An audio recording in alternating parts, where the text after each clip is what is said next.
videos, everything that you're looking for, all on one website. Once again, pushstartmedianetwork.com. Check out the website. And back to your show. All right, so we're back. We're going to go ahead and kick this thing off. And we're going to start off with the first overall pick. Ed, I'm giving the honor to you to make the Cleveland selection, number 1 overall. And I'm pretty sure everybody knows who's going to be going in this pick here. You know, there's no need to guess. There's no need to use all 10 minutes of your time to select this pick, man. Unless you want to surprise us, unless you want to go somewhere, unless you want to go John Abraham, number 1 overall. Nope, I'm running right to the podium.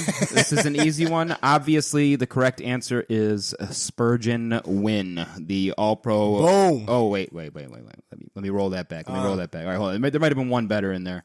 I think I'm going to go Mr. Tom Brady. I don't love the guy. He's been dominating the same division of my 2 favorite teams, that being, of course, the Miami Dolphins and the Buffalo Bills. He always came off as kind of smug, kind of pretentious.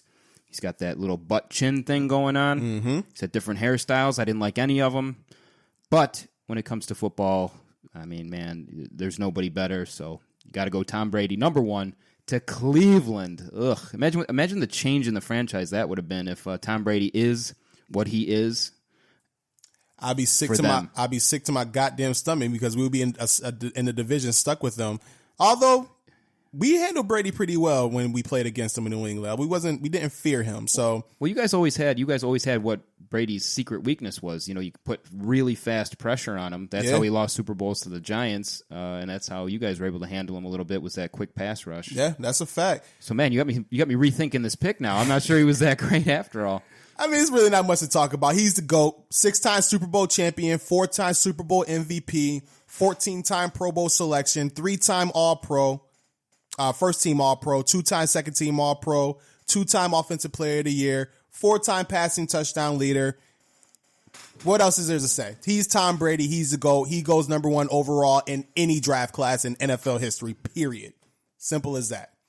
Number 2 overall goes to me, the Washington Redskins, first of their 2 first-round picks, back-to-back. And their original pick was LeVar Arrington.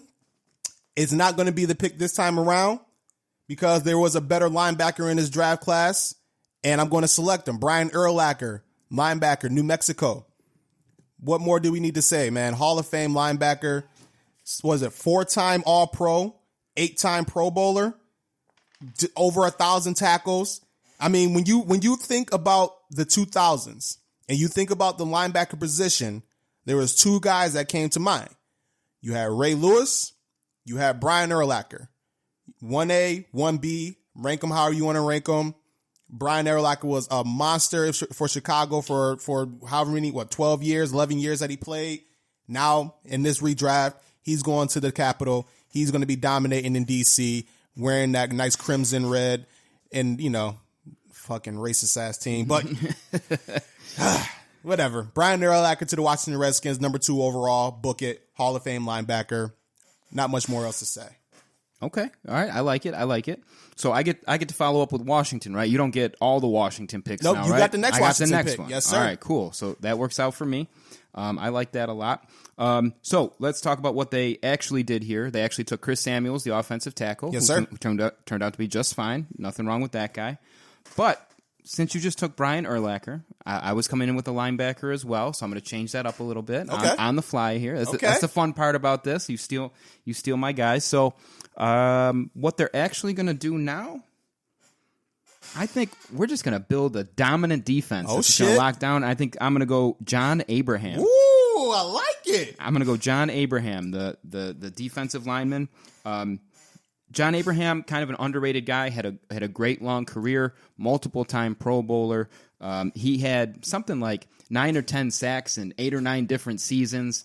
He was a Pro Bowler by his second season. So this is a guy that I think absolutely should be going next. That is John Abraham. And you pair him with Urlacher, man, that's a dominant front seven right there. That's a nice little start right there, man. I kind of like how that looks. Career 133.5 sacks, man.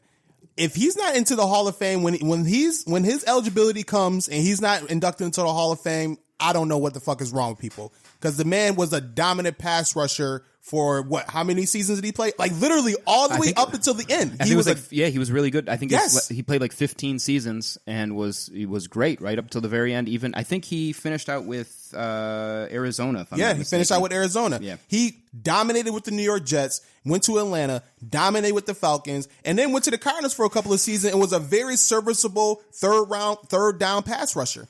Like pass rushers are a premium position. You get a chance to take a dominant one early, you got to go with it. My notes say that he was still a Pro Bowler in 2013. So on top of his game, still 13 years later, this is a guy, especially paired with Brian Urlacher here. This might be throwing off all of my plans for later for some of these other teams, but I just think that would be a sick front to start with Urlacher. No, that's an excellent pick, man. I like that pick a lot. I actually had John Abraham third on my board, so that fell right in line. So my top three picks are gone so far. 1, 2, 3. All right. So number 4, Cincinnati Bengals. Original pick was Peter Warrick, wide receiver. Of course, he's not going to be the pick this time around. They're going to be getting Chad Johnson a little bit later, and that's going to be actually the next edition, 2001 draft. Nice. So actually, maybe they won't get him. But in this draft, we're going different. The number 4 player on my board, he's going number 4 overall to Cincinnati. That is going to be Chris Samuels, offensive tackle out of Alabama.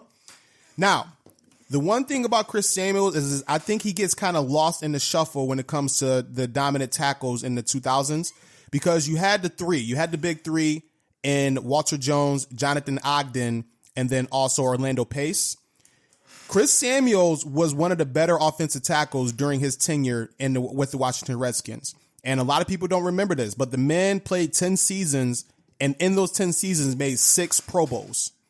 Very, very solid tackle.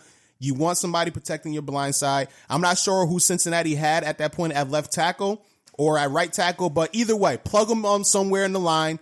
You just fixed your offensive line there. You just upgraded your position there by drafting this guy. He's going to be a cornerstone on that offensive line for literally 10 straight years. And I ain't much more else to say about that pick for me. Hey, nothing wrong with that, man. I like it. I like it a lot. He was in my top 10 for sure. So another one I'm scratching off the paper here. Mm-hmm. Next up, your Baltimore Ravens. So I don't know if you did any research to see that these guys were to fall to an odd pick, fall to me. I'm kind of curious. I kind of was curious what you was going to do with this pick. Can't believe that you let me take these guys, but I get to pick for them at 10. Okay, all right. But wait, we can't trade out, right? No trades. No trades. No tradesies. No givesies, backsies. None of that pick stuff. it how it is, baby. All right. I'm with it. All right. So what they actually did was went Jamal Lewis, and at the time, this was a period in the NFL, where I think taking a dominant running back was okay. I think the league since then has shifted away from the power running backs, but I mean, back then you think about guys like LaDainian Tomlinson, Jamal Lewis, who they took with this selection, Sean Alexander, Terrell Davis. I mean, you could go on and on and on about all the great running backs that were bell cow running backs that could carry the rock, 20, 25 times a game, over 300 carries in a season. And I think if we're drafting in 2000, looking back, Jamal Lewis, a fine pick, great long career. But here, I'm sticking with running back. I'm going with somebody different, though. They're getting my man, Sean Alexander. Love it. If I didn't end up with him in the top 5, I had to. I almost took him number 1 with Cleveland just because that's my guy, but obviously you got to go with the GOAT. But Sean Alexander, amazing career, great player. We talked about him. 5. We talked about him. We was breaking it down. Yep. Over 100 career rushing touchdowns, multiple 1,000-yard seasons, NFL MVP. Yep. What else is there to say? Top the 5. man was a dominant running back in 2000 in his prime. At his peak, there's not too many running backs that was better than him. That's an excellent pick. I love it. There we go. All right. Awesome. Moving on. Number 6, Philadelphia Eagles. All right. Originally, they went Corey Simon. This time around, it is going to be a little bit different. Now, Ed, let me ask you a question. When you think Eagles defense, what usually comes to mind first? First thing that pops in my head, even though he kind of had a split career, the first thing that I think of is Reggie White. That's the guy that leaps out to me, the defensive end. He had a long career with the Packers, obviously, also, but just for me, for whatever reason, he pops out, and then Brian Dawkins. That's the two guys that come to my mind. Just Dawkins just laying people out, that cool visor, and Reggie White tearing up the front 7. Okay. That's my guys. So so I was thinking a little bit different. So for me, since watching football, since I became like an actual nerd with football, the Eagles has always had 3 very, very good cornerbacks. Okay. Like cool. since like the early 2000s until like the 2014-15 season, they always had 3 really good cornerbacks. Like usually a Pro Bowler somewhere, usually possibly 2 Pro Bowlers. You got the Sheldon Brown, Lito Shepherd, Bobby Taylor combination. You had the Asante Samuel, Nnamdi Asomugha, Dominique Rodgers-Cromartie trio there. Now, we're going to continue this tradition, and I'm going Delta O'Neal. Oh, okay. 6th overall pick. Okay, that's cool. I had him 7th on my board, so I'm kind of breaking away from him a little bit. But knowing how the Eagles draft, knowing how they value their defensive backs, Delta O'Neal would have fit right in with that system there. Ball hawking cornerback. He had multiple seasons where he had one season, I think it was his rookie's year, he had 9 interceptions, and then he had another season in Cincinnati where he had like 10. Just a shutdown cornerback that didn't get a lot of love from what I remember. Like I remember like the big talk was always about Champ Bailey and Chris McAllister, and never really heard Delta O'Neal's name mentioned among those names, but you look at his numbers, the man put up phenomenal numbers, and I think he would be a great addition to that Eagles secondary, especially with a guy like Brian Dawkins back there, and then also Troy Vincent.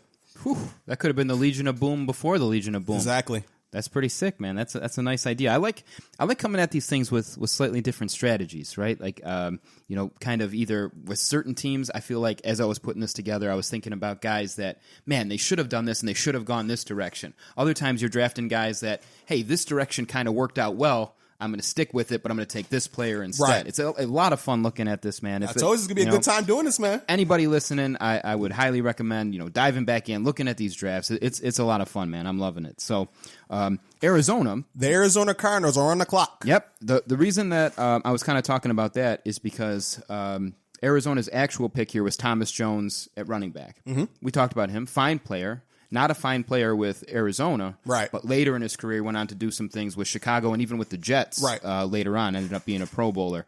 So I'm going to go in a little bit different direction for them.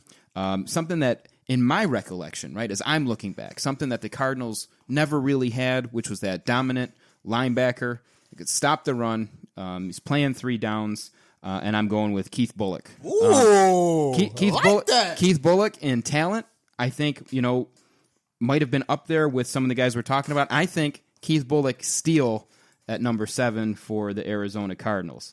And when I was putting this together, I had some trouble coming up with, I think if you were to do a quick Google search of dominant Cardinals linebackers, you'd have some trouble on that list there. So we're changing the history of the franchise here. We're going Keith Bullock.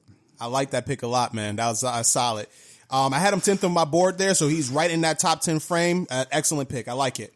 All right, number 8, you're giving me the Pittsburgh Steelers, the prominent rival of my Baltimore Ravens. So I'm going to go ahead and draft fucking Chris Redmond for them. Fuck them. Fuck the Steelers. I see what you're doing there. We're going to set them up for fucking failure for the next fucking 20 years. Nice. Fucking fucks. Nah, I'm just playing.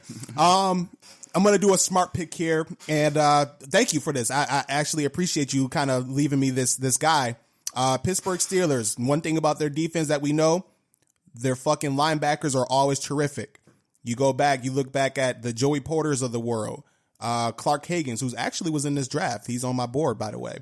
The Tim, what's his name? Shit, Larry Foote, James Harrison, James Ferrier. They always had very good linebackers.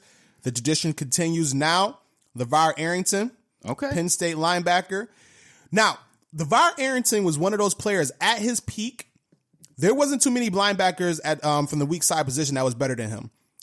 He never made an all-pro team, surprisingly, which I think is kind of bullshit. But when he was in his prime, when he was locked in, before the injuries started to kick in and hampered his career, I really couldn't think of a better linebacker at the weak side position than him. He's flying around, making plays, very good in coverage, stopping the run, blitzing, very solid linebacker. And he's going to Pittsburgh. He's going to continue that dominant linebacker tradition there.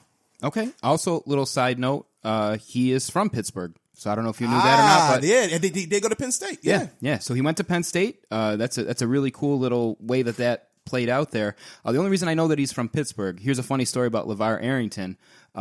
This was back when they started doing those little interviews before the game. Yeah. Where they would have the little interviews. They'd put them in a little circle. Yeah. The guy's facing the circle, and they do a little interview while the game's going on. And they would ask like these little goofy personal questions.